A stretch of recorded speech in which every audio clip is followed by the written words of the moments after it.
berdialog dengan saudara-saudara kita yang non-muslim. Seperti yang Allah perintahkan dalam surat Al-Ankabut ayat 46. A'udzu billahi minasyaitonir rajim. Wa la tujadilu ahlal kitabi illa billati hiya ahsan.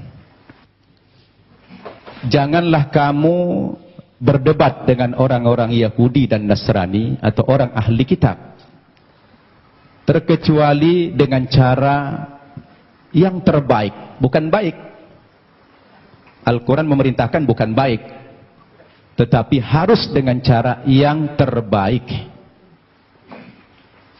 Kalau sudah terbaik ini dalam segala aspek, pilihan materinya,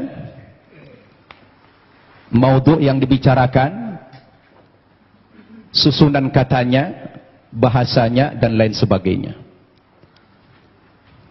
Karena dialog ini adalah salah satu cara kita untuk menyampaikan kebenaran.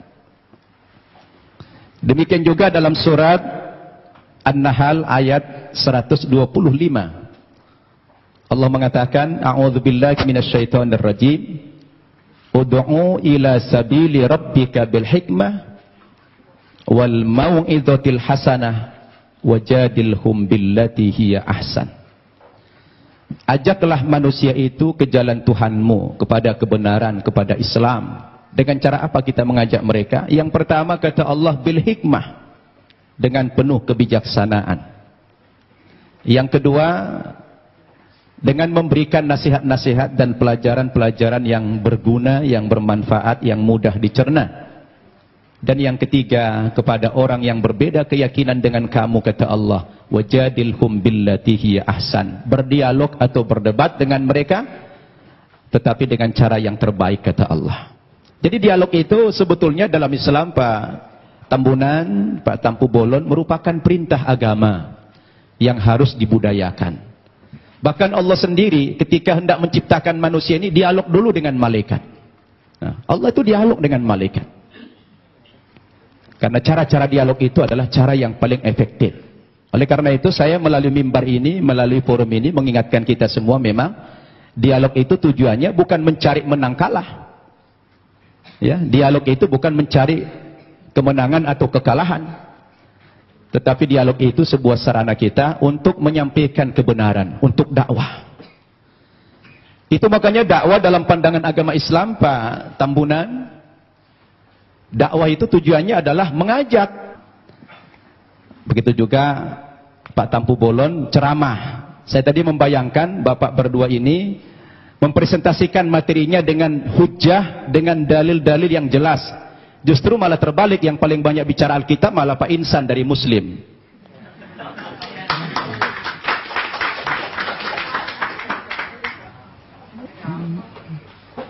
Itu yang kita harapkan tadi. Saya pun pengen tahu banyak, tapi sudah terlanjur beliau tadi mempresentasikan dengan gaya retorika, gaya ceramah, ya apa boleh buat ya. Saya tadi berharap dialog ini dengan cara-cara yang ilmiah, tidak dengan ceramah, tapi menggunakan dalil. Ada dua dalil yang bisa kita pakai. Pertama, dalil nakli, teks atau konsep. Yang kedua, dalil akli, akal atau logik. Dua hal ini bisa menangkap kebenaran yang sedang kita diskusikan hari ini, yang mengambil tema siapa itu Yesus, Tuhan atau Nabi. Baik Bapak Ibu yang saya muliakan, agar tidak terkesan mengulang materi yang sudah disampaikan pembicara terdahulu, saya akan masuk kepada materi yang lain dengan tema yang sama. Sebetulnya kepada saudaraku umat Kristiani, ketika kita bicara Yesus dalam bahasa Alkitab, Isa dalam bahasa Al-Quran, itu hanya perbedaan bahasa saja. Kedudukan Nabi Isa atau Yesus dalam Islam itu sangat terhormat, sangat mulia sekali.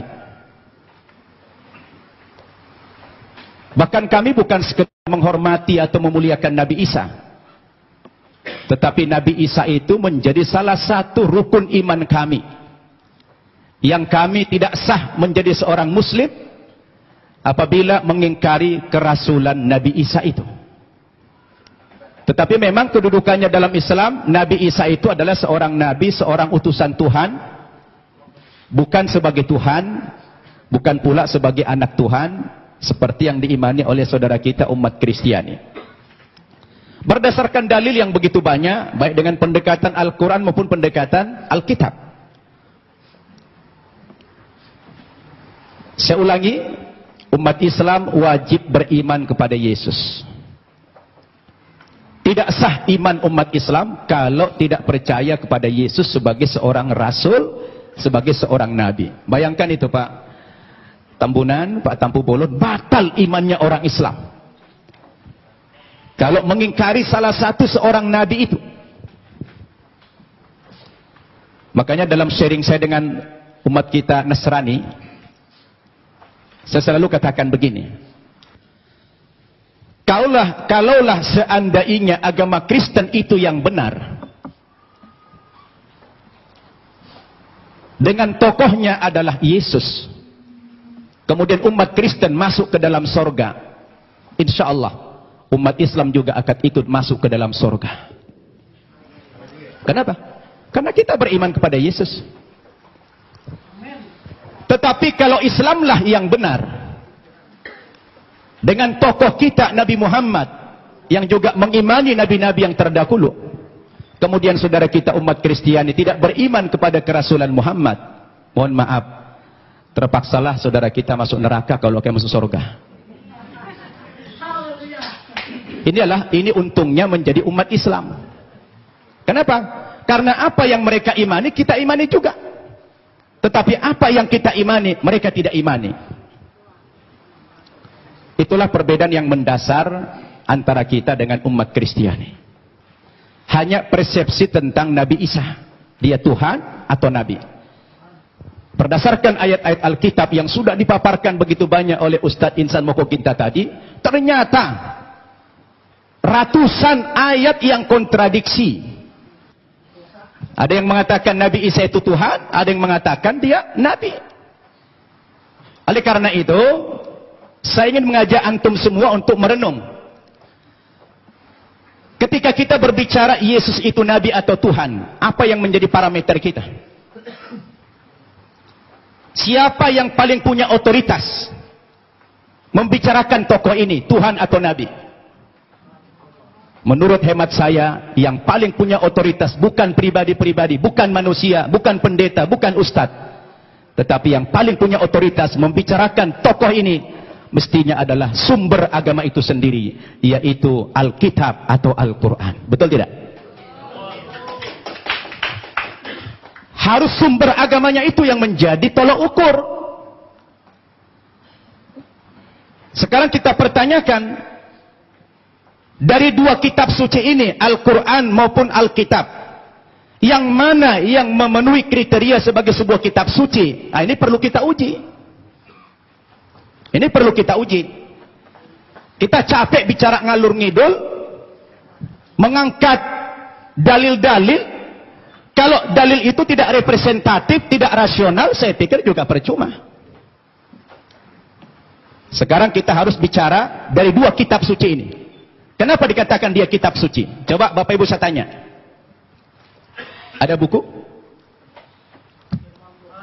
Coba ada buku? Coba buku.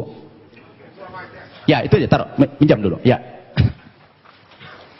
Bapak Ibu saya tanya. Ini kata lainnya apa? Kitab suci. Oke. Ini apa namanya? Buku. Buku kan? Bapak Ibu saya tanya, ini sama ini bahan bakunya sama tidak? Sama-sama apa? Sama-sama kertas. Kenapa dalam penamaan jadi beda? Yang ini dikatakan kitab suci, yang ini dikatakan buku. Kenapa jadi beda namanya? Padahal bahan bakunya sama-sama kertas. Yang membedakan apanya? Ternyata yang membedakan kontennya, isinya. Dia dikatakan kitab suci karena memuat firman-firman Tuhan Zat yang Maha Suci. Kenapa dikatakan ini buku? Karena dia adalah buatan manusia dan manusia tidak ada yang suci. Betul tidak? Sekarang mari kita uji. Kalau kita sepakat, apa yang membedakan buku dengan kitab suci adalah terletak pada kontennya. Kalau kitab suci itu adalah memuat firman-firman Tuhan. Ketika kita uji Bapak Ibu, 5 kriteria minimal kalau kita ingin menguji apakah kitab suci itu benar apa tidak. Yang pertama, sebuah kitab suci itu akan dikatakan benar apabila dia murni datang dari Allah, 100% datang dari Allah, dan tidak ada intervensi manusia di dalam kitab suci itu dalam bentuk kontennya, setinggi apapun otoritas manusia itu. Betul tidak?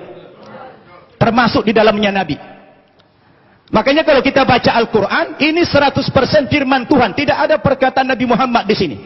Perkataan Nabi Muhammad dimuat dalam hadis namanya. Tidak ada satu ayat pun di sini sumbangan Nabi Muhammad dalam bentuk isi. Ini adalah wahyu Tuhan 100%.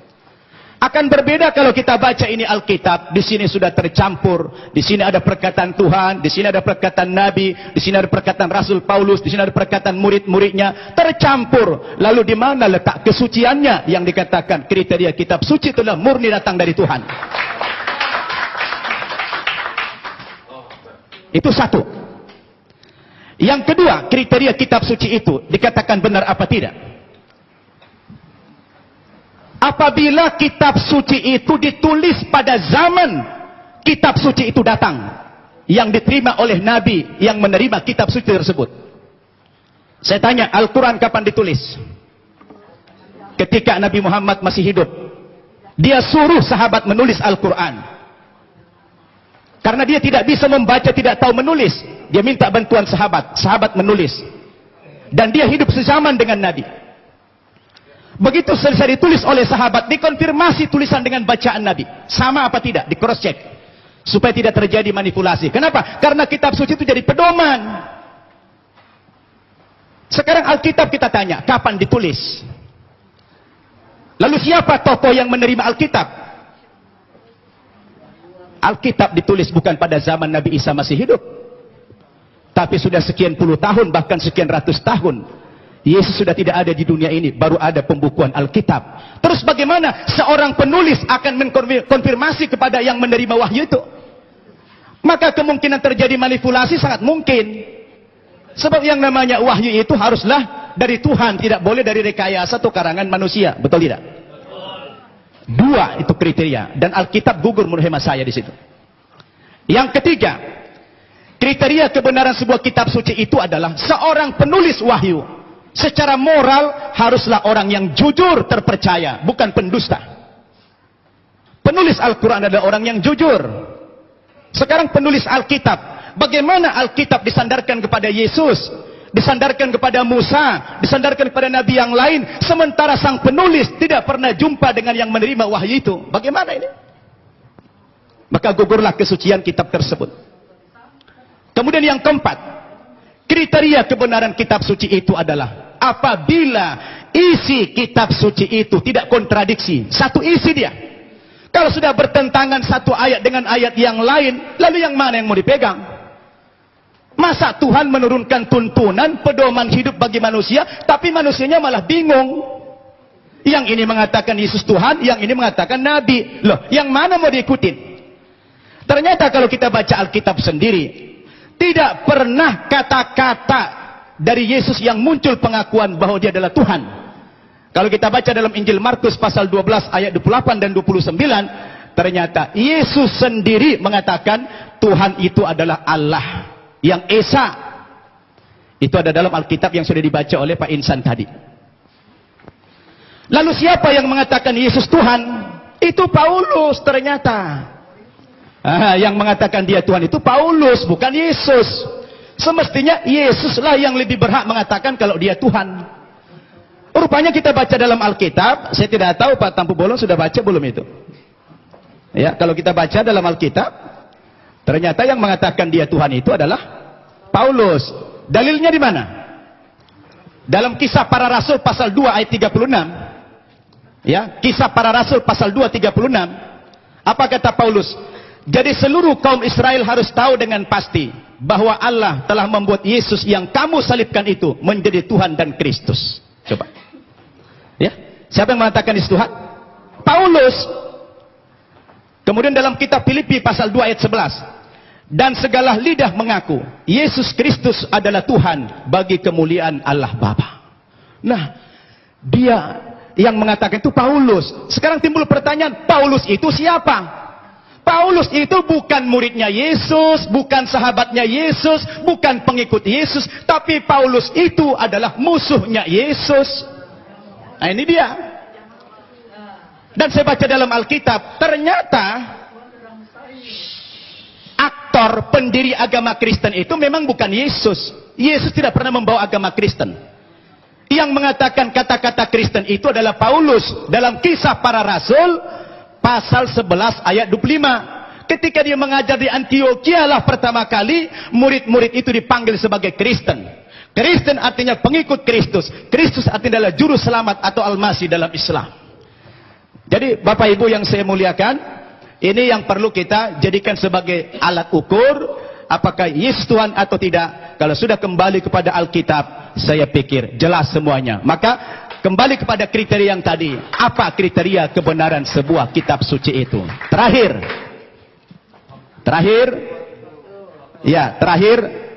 kalau saya baca dalam Alkitab, ada beberapa alasan-alasan yang mengatakan dalam iman Kristiani dikatakan dia Tuhan. Yang pertama, rupanya karena Yesus itu lahir tidak punya bapak. Karena ajaib dia lahir sehingga dianggap Tuhan. Nah, kalau kita bicara logik, sebenarnya Nabi Adam itu lebih berhak menjadi Tuhan. Karena dia tidak punya bapak, tidak punya ibu. Yang kedua, dikatakan Nabi Isa atau Yesus itu pernah menghidupkan orang mati. Lalu dikatakan Tuhan. Tapi saya baca dalam 1 Raja-Raja pasal 17 ayat 20 sampai 22, rupanya bukan Yesus satu-satunya yang pernah menghidupkan orang mati. Ada nabi yang lain namanya Elia. Elia juga pernah menghidupkan orang mati. Lalu kenapa Elia tidak dipanggil Tuhan? Nah, ini menjadi pertanyaan yang menarik sekali. Sayang sudah dekat, saya sudah habis waktunya. Jadi terima kasih Bapak Ibu. Mudah-mudahan dialog kita terus berkembang. Wassalamualaikum warahmatullahi wabarakatuh. Waalaikumsalam warahmatullahi wabarakatuh. Bapak Ibu, inilah saatnya Bapak Ibu untuk bertanya. Assalamualaikum warahmatullahi wabarakatuh. Nama saya Winda dari BSD. Saya mau menanggapi masalah yang kita di Islam adalah kita diperintahkan juga dihimbau untuk berdebat seperti yang dikatakan bermusyawarah. Saya sering bermusyawarah dengan teman saya di Malang. Dia orang Kristiani, bergereja di Betani, dan dia mengaku sekolah pendeta. Saya sering berdialog dengan dia dan pernah saya mengatakan dalam kasus penghinaan Nabi Muhammad ini, akhir-akhir ini saya pernah bertanya kepada dia, apa pendapatmu jika agamamu dinodai? Kemudian dia menjawab, Kristen bukan agama. Nah, dari situ saya bertanya-tanya, kalau memang Kristen itu bukan agama, lalu Yesus yang diimani oleh orang Kristiani sebagai Tuhan itu sebagai apa? Sedangkan kalau di Islam kan sudah jelas bahwasanya Islam adalah dinullah, agama Allah, salah satunya agama Allah yang diridhoi Allah. Tapi kok dengan dia berbicara seperti itu, teman saya yang itu bagaimana menurut Bapak dari Kristiani ini? Gitu, makasih. Adalah Allah, dan Allah itu adalah firman. Firman itu adalah roh. Jadi satu, tiga menjadi satu gitu. Jadi di sini dikatakan juga kalau saya nggak mau berdebat ya. Suami saya juga dulu Muslim. Suami saya Muslim selama 38 tahun pernikahan. Kami menjalani dengan sangat luar biasa. Dia Muslim, saya Kristen. Sampai satu saat sendiri, dia sendiri yang mau jadi Kristen. Tidak pernah saya suruh. Karena tidak ada paksaan kepada agama. Dan Kristen itu memang, Yesus itu adalah jalan keselamatan. Karena dia berkata, akulah jalan hidup dan kebenaran. Tidak ada yang sampai kepada Bapa kalau tidak melewati aku gitu ya. Di kitab Yohanes 13 ayat 13 dikatakan, kamu menyebut aku guru dan Tuhan. Dan katamu itu tepat, sebab memang akulah guru dan akulah Tuhan. Jadi di situ dia katakan juga dia guru dan dia Tuhan. Dia katakan nabi, dia dikatakan segala macam dia dikatakan. Bahkan dihina, dipukul, diludahi, tendang. Tapi apa dikatakan waktu di kayu salib? Ampunilah mereka, karena mereka tidak tahu apa yang diperbuat mereka. Kenapa kok takut dia Yesus sama malaikat? Yesus itu adalah 100% manusia, 100% malaikat. Jadi waktu dia menjadi manusia, dia lemah. Siapapun kita, waktu kita menghadapi kematian, kita takut. Ya. Jadi sebagai manusia, dia takut. Dia takut. Tetapi sebagai Allah, dia tidak takut. Karena biarlah aku mati untuk menyelamatkan umat manusia. Aku mati dan aku hidup untuk membawa kamu ke surga. Aku akan pergi ke surga, menyediakan tempat bagi kamu yang percaya kepadaku. Akulah jalan hidup dan kebenaran. Dia berani berjanji. Jadi hanya itu yang bisa saya sampaikan. Hanya menjawab dari perkataan dari Bapak bahwa dia adalah Tuhan 100% dan dia manusia 100%. Rohullah kalimatullah Isa Al-Masih. Saya baca Quran juga. Terima kasih, Tuhan berkati. Tadi Pak Yohanes menyatakan bahwa Alkitab ini adalah bimbingan Roh Kudus dan ini merupakan firman. Jadi tidak boleh main-main dengan firman ini. Oke, sekarang saya coba mau membacakan satu di Korintus. Itu Paulus berkata, apa yang aku katakan, aku mengatakannya bukan sebagai seorang yang berkata menurut firman Tuhan. Dengan apa yang saya baca ini nampaknya kontradiksi, Pak, karena Paulus sendiri dia mengaku bahwa apa yang diucapkan bukan firman Tuhan. Bagaimana Bapak bisa mengklarifikasi bahwa ini adalah firman Tuhan? Itu yang pertama. Dengan Pak Luga, tadi mengenai utusan, Pak, tadi kita ramai bicara mengenai utusan Yesus, utusan atau Tuhan. Di 13 yang tadi Ibu sampaikan tadi, itu Yesus berkata, aku guru dan aku Tuhan. Ya, tapi Bapak mungkin perlu cek dengan Pak Moko Ginta, Alkitab versi yang tahun 30 itu bukan Tuhan tapi Tuhan. Ya, jadi penambahan kata H itu berdampak sangat luar biasa. Tuhan Wisaksono menjadi Tuhan Wisaksono. Itu sangat bertentangan sekali, Pak.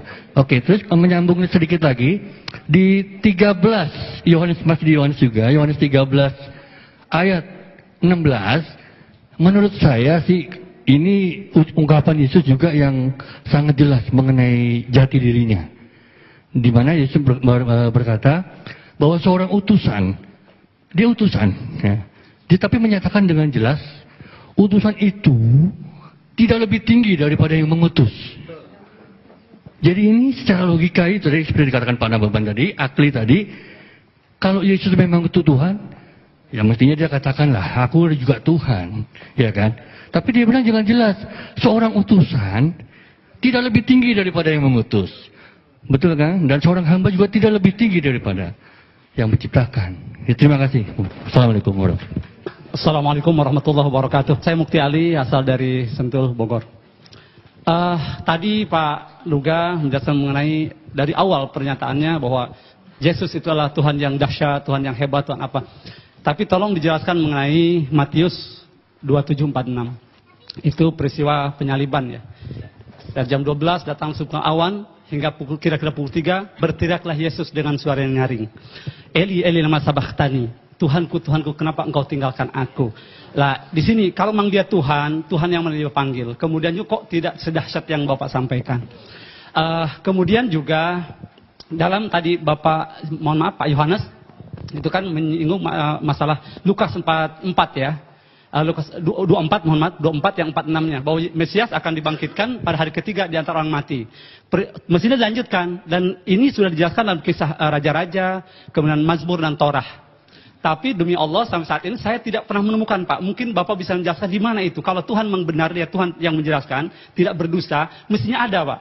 Dalam Torah, Mazmur, kisah Raja-Raja, bahwa apa yang dinyatakan pada 46-nya itu, silakan dicek Lukas 24, 44 sampai 46. Itu dahsyat sekali, ayat-ayat misterius ini. Jadi ternyata tidak ada, mohon maaf kalau saya katakan kok berdosa gitu. Assalamualaikum warahmatullahi wabarakatuh. Nama saya Eri dari Tangerang. Ya, jadi tadi mengatakan bahwa Paulus bisa dipercaya karena mukjizatnya yang masih ada sampai sekarang, yang terjadi pada pendeta-pendeta yang banyak menyembuhkan orang-orang. Namun ada satu permasalahan tadi, di mana ada orang yang mengaku dibayar.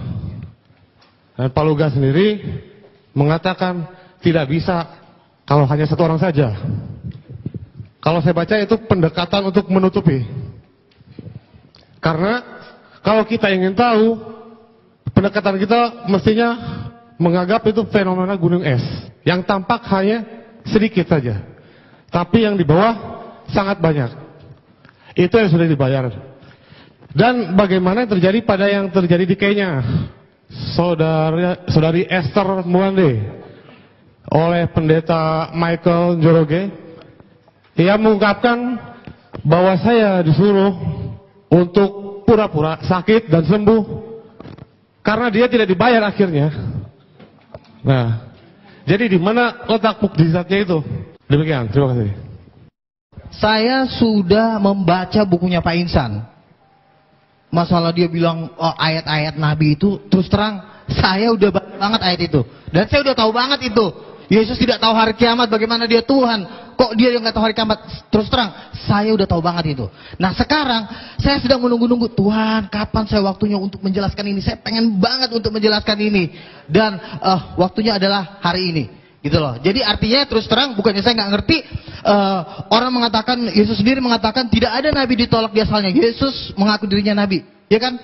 Saya ngerti banget ayat itu. Tapi satu hal ada yang tidak sanggup kalian pahami, karena firman Tuhan berkata bahwa Alkitab itu harus dimengerti dengan Roh Kudus. Daniel 1 ayat 20 dikatakan orang yang bisa mengerti firman Tuhan itu dikaruniai 10 kali lebih cerdas. Artinya membutuhkan hikmat Tuhan yang jauh lebih dahsyat. Bukan hanya sekedar firman Tuhan ditafsir sembarangan, tidak seperti itu. Contoh, tidak pernah Yesus berkata, aku adalah nabi. Tetapi dia berkata, aku adalah anak Allah. Jadi Yesus tidak pernah mengaku nabi. Memang Yesus berkata, seorang nabi tidak diterima di asalnya. Sebenarnya Yesus sedang mengumpamakan dirinya dengan nabi-nabi, karena orang-orang yang di situ belum ada yang menerima Yesus sebagai Tuhan, hanya sebagian. Jadi kalau Yesus mengatakan tidak ada seorang Tuhan, kan artinya Yesus menjelaskan ini, arti ayat ini cuma mengumpamakan nabi itu sebagai fungsi utusan dari Tuhan, karena memang Yesus dari Tuhan, tetapi dia tidak mengatakan aku adalah nabi. Nah, bagaimana kita tahu bahwa Yesus tidak pernah mengaku nabi?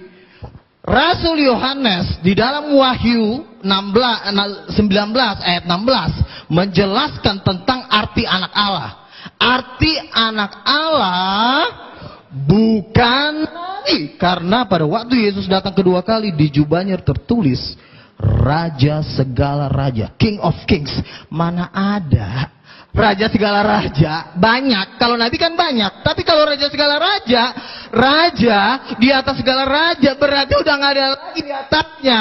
Berarti dia adalah Tuhan, the King of Kings. Jadi begini, kita tidak bisa menafsirkan kitab para nabi menurut apa kata Ahmed Didat. Karena penafsiran-penafsiran Bapak Insan Mokoginta itu kan diambil dari Ahmed Didat. Hikmat-hikmatnya doktor, profesor, doktor teologi yang nggak bisa buat apa-apa. Jadi penafsiran tentang Yesus harus diteguhkan dengan tanda-tanda mujizat. Bukan hanya bergelar, hanya doktor, profesor ditafsirkan. Contoh misalnya, inilah Nabi Yesus dari Nazaret. Memang banyak orang mengaku Yesus nabi, tetapi Yesus tadi menolak di Matius 16. Engkau adalah salah satu di antara para nabi. Jawab Yesus apa? Dia diam. Dia tidak mengatakan, iya betul kamu mengatakan bahwa aku adalah nabi. Dan Yesus, tolong tunjukkan Pak Insan di mana Yesus berkata, akulah. Bukan hanya ayat-ayat ini itu, tapi mana tunjuknya? Akulah nabi. Tetapi Yesus jelas berkata, aku adalah anak Allah. Dan penafsiran nggak boleh sembarangan, karena di 2 Petrus dikatakan tidak boleh orang menafsirkan kitab suci menurut kehendaknya sendiri. Haleluya. Berikan dulu kemuliaan buat Tuhan. Tuh siapa banget. Mana? 2 Petrus 2:1. Orang basik. Nih. Yang terutama kamu harus ketahui. Aduh, tuh, Tuhan marah kan? Nyalain lampunya.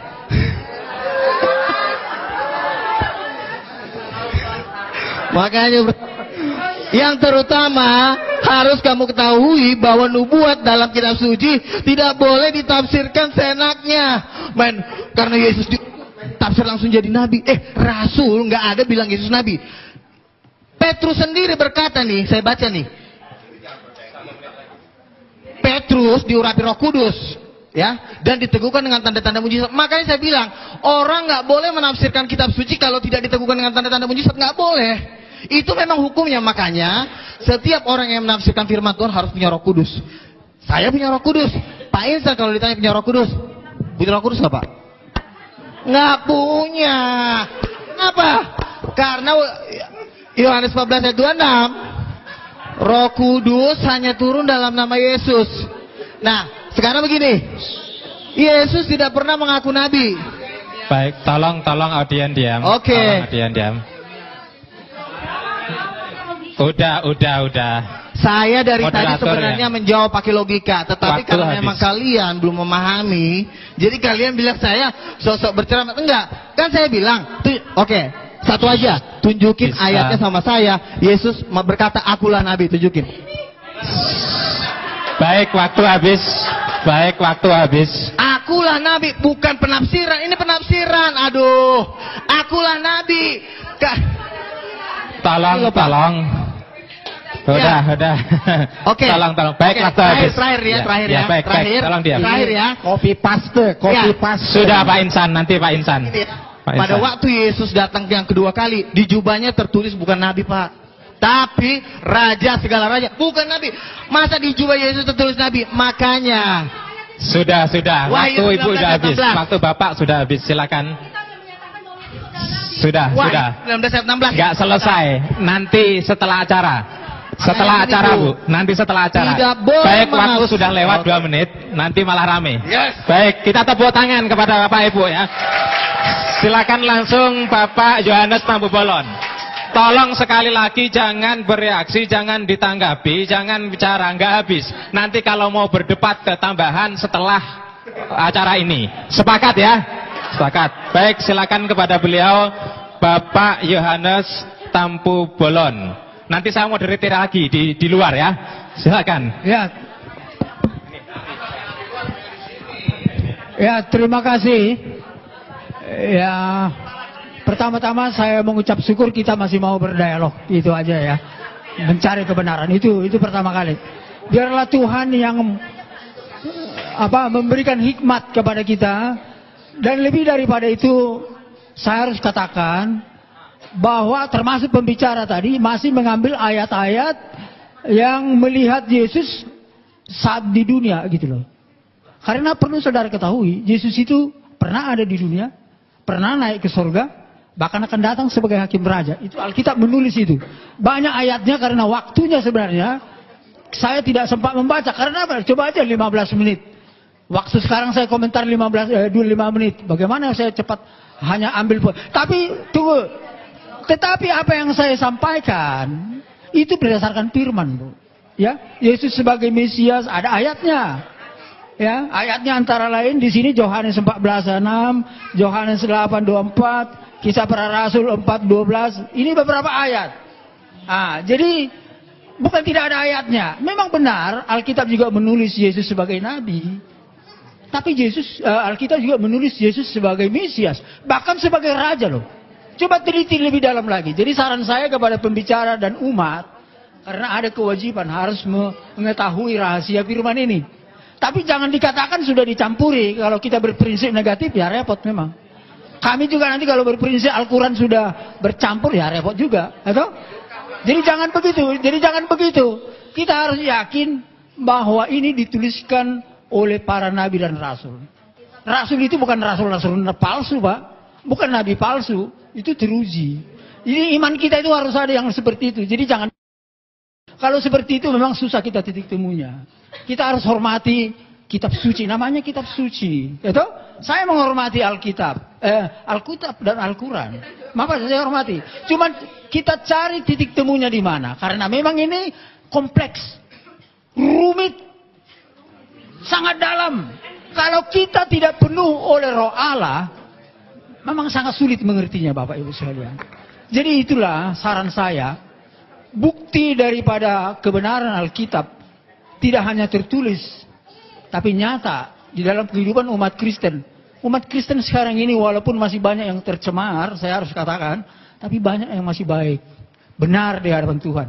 Oleh karena mereka benar dan taat, sesuai dengan kehendak kitab suci Tuhan, taat, sehingga mereka memperoleh karunia. Karunia-karunia banyak pada orang-orang yang Kristen yang taat. Bahkan jawatan itu ada di orang Kristen sekarang ini menurut penelitian, Bu. Ada nabi, ada rasul, ada di Alkitab. Dan Alkitab memang mengatakan harus ada itu. Itulah artinya Tuhan kita masih hidup. Roh Kudus masih ada. Jadi kalau misalnya Al-Quran tidak mengatakan tidak ada nala Nabi, ya coba review lagi. Saya harus katakan review lagi. Karena apa? Tuhan itu adalah roh.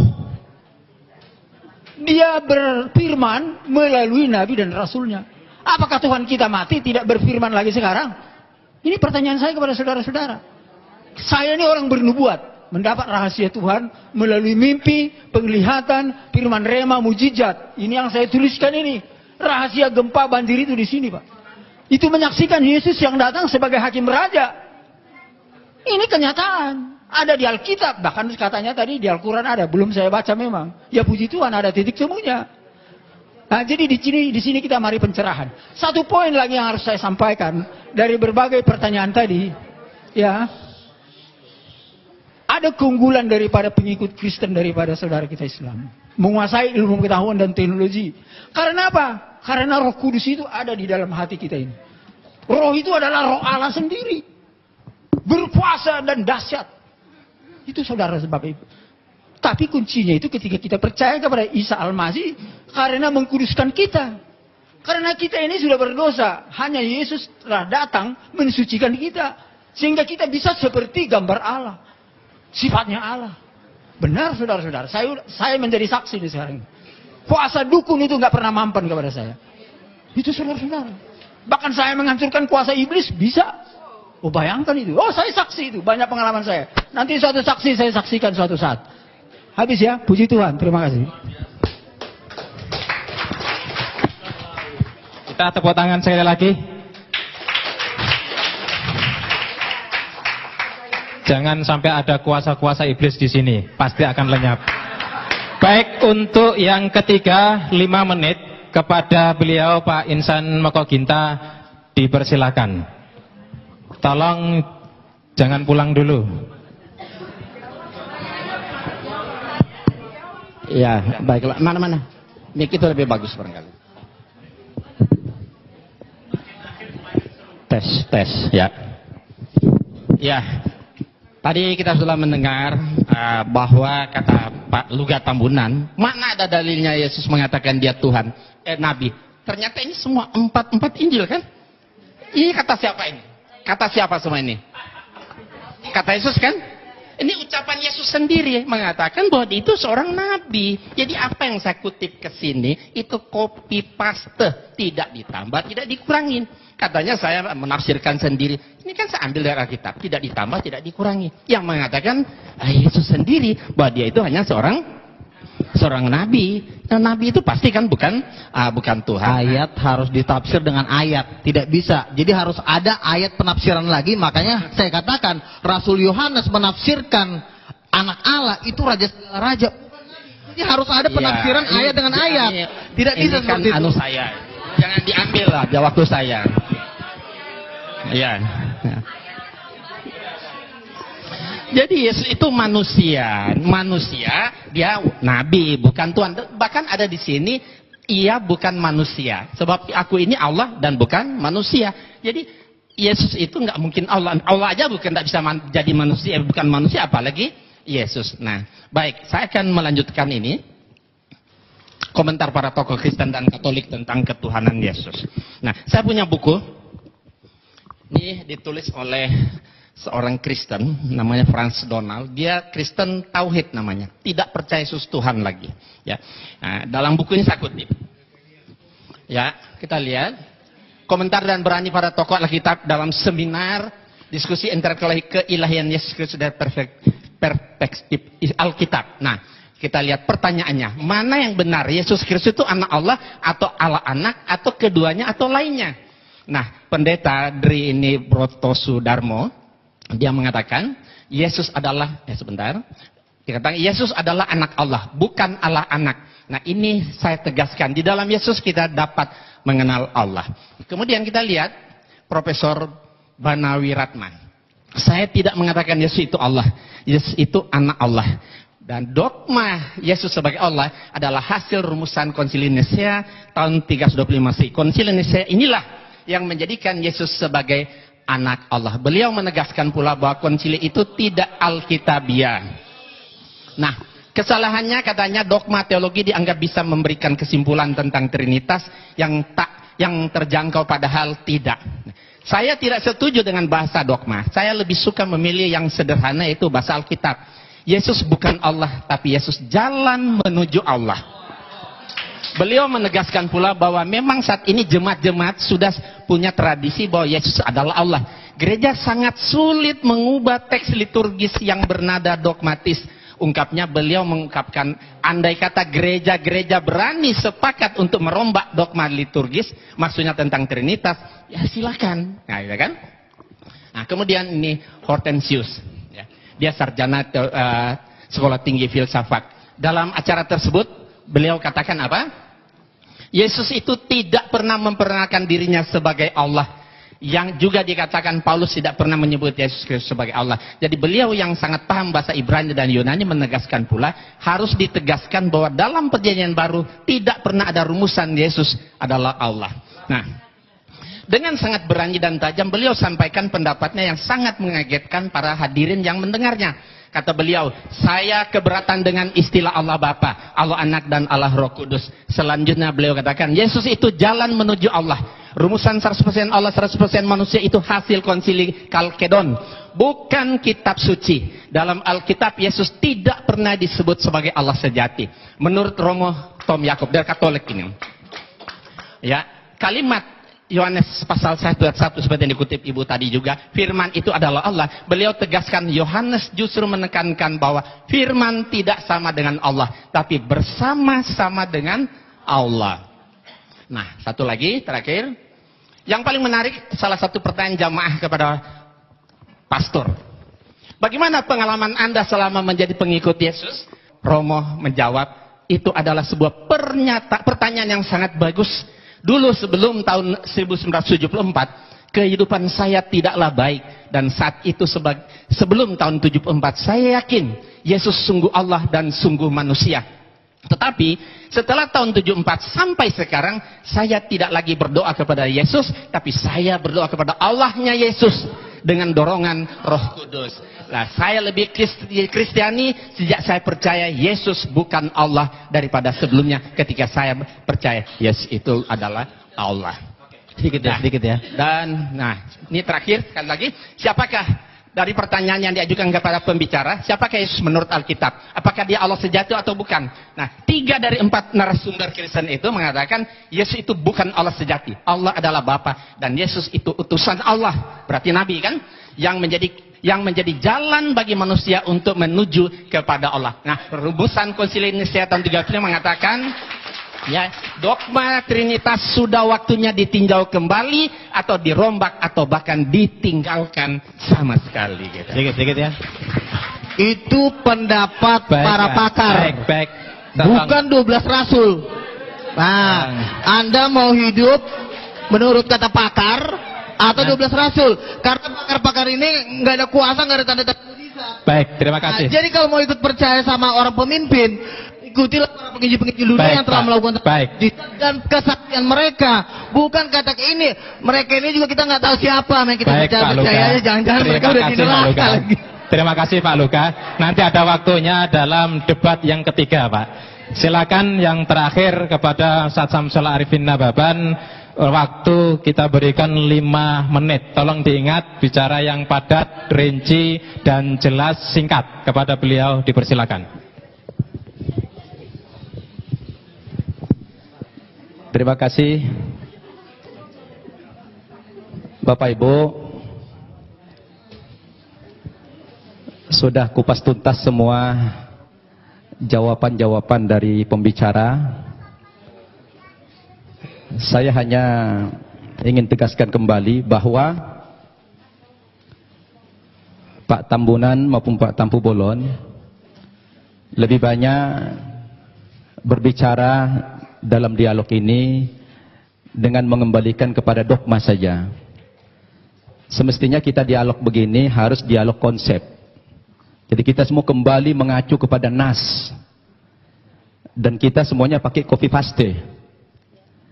Tapi Bapak berdua tadi selalu mengembalikan kepada dogma. Jadi atas bimbingan Roh Kudus.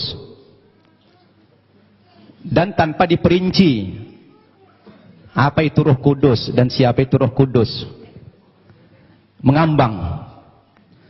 Kalau tadi beliau berdua menjelaskan, terutama Pak Tambunan, tidak ada nas dalam Alkitab, aku adalah Nabi, tapi anak Allah. Itu bisa dibaca dalam Matius pasal 3 ayat 16 sampai 17. Sesudah dibaptis, Yesus segera keluar dari air dan pada waktu itu juga langit terbuka. Dan ia melihat roh Allah seperti burung merpati turun ke atasnya.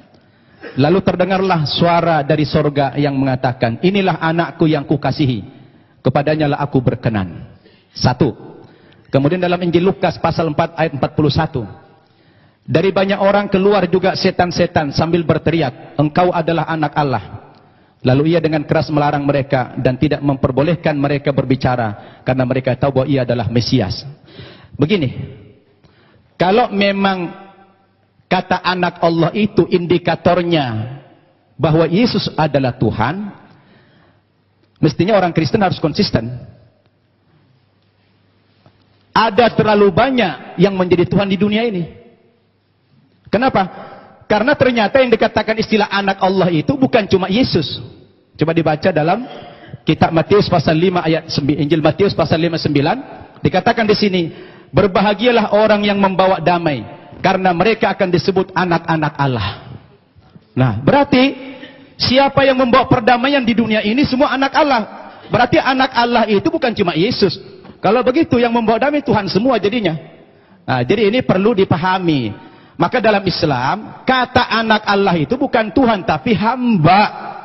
Abduhu wa rasuluh, hamba dan utusannya. Jadi malah membingungkan kalau dikatakan Yesus itu anak Allah lalu dipresentasikan sebagai Tuhan. Berarti bagaimana dengan dalil ini Injil Matius tadi? Semua orang yang mendamaikan di dunia ini akan dipanggil sebagai anak-anak Allah. Berarti Tuhan juga dong. Nah, ini secara logik dan berdasarkan nas. Nah, oleh karena itulah sebetulnya boleh dikomentari, silakan. Gini, ini ayat ini sering banget saya dengar ya. Jadi begini loh, bedanya seperti ini. Lihat, perhatikan, jangan ketawa dulu. Anak-anak Allah, Yohanes 1:12, barang siapa percaya kepada dia akan diberikan kuasa supaya sebagai menjadi anak-anak Allah. Beda dengan Mesias, anak Allah. Apa bedanya? Karena semua nabi-nabi itu dipenuhi Roh Kudus disebut juga anak-anak Allah. Tetapi bedanya apa? Mesias itu sudah dijanjikan dari zaman dulu. Nabi-nabi menjanjikan Mesias. Nanti akan datang Mesias. Nabi satu ngomong, nanti akan datang Mesias. Nabi satu ngomong, sampai Nabi Yesaya, sampai Nabi terakhir, nanti akan datang Mesias. Kira banyak. Di Yesaya, nabi-nabi itu menubuatkan. Kalian kalau saya ngomong, jangan teriak-teriak dulu, entar kalian nggak ngerti, gitu loh. Gini, lihat. Nabi-nabi menubuatkan tentang kedatangan Mesias.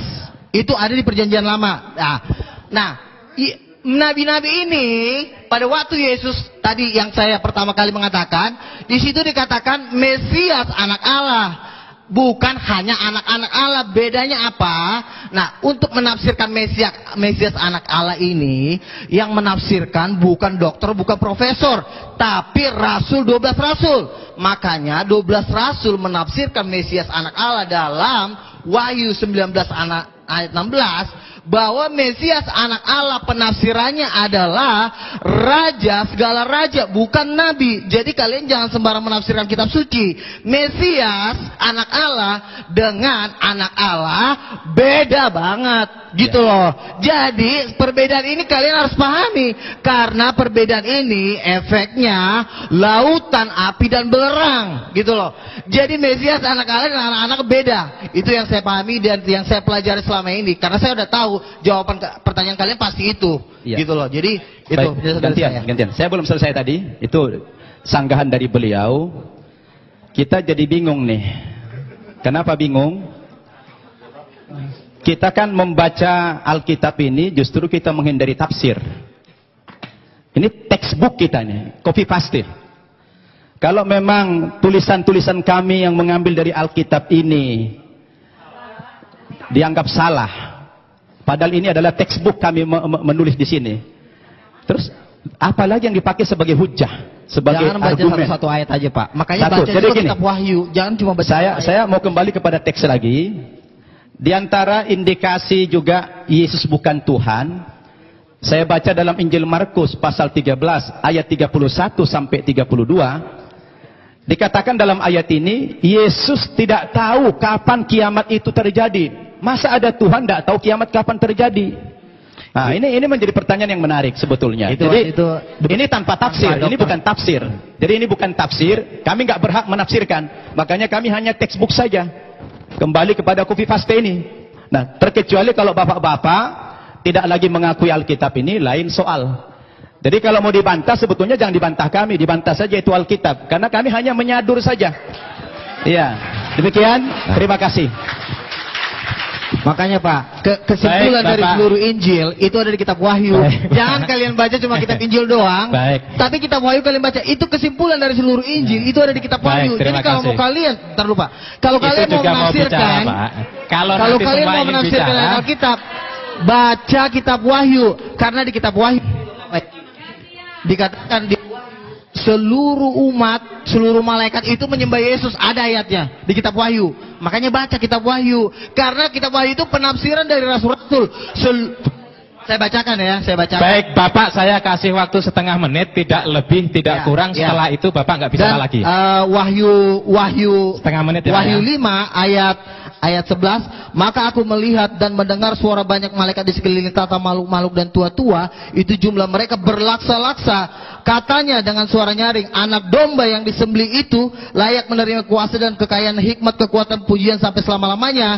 Dan saya lanjutkan ke ayat 14. Dan keempat makhluk itu berkata, amin, dan tua-tua itu jatuh tersungkur dan menyembah Yesus. Ada ayatnya Yesus disembah. Kalian kan berkata, mana ayatnya Yesus, sembahlah aku. Ini ayatnya bacaan terbaik. Sudah setengah menit. Terima kasih. Ya, baik, Pak Insan setengah menit.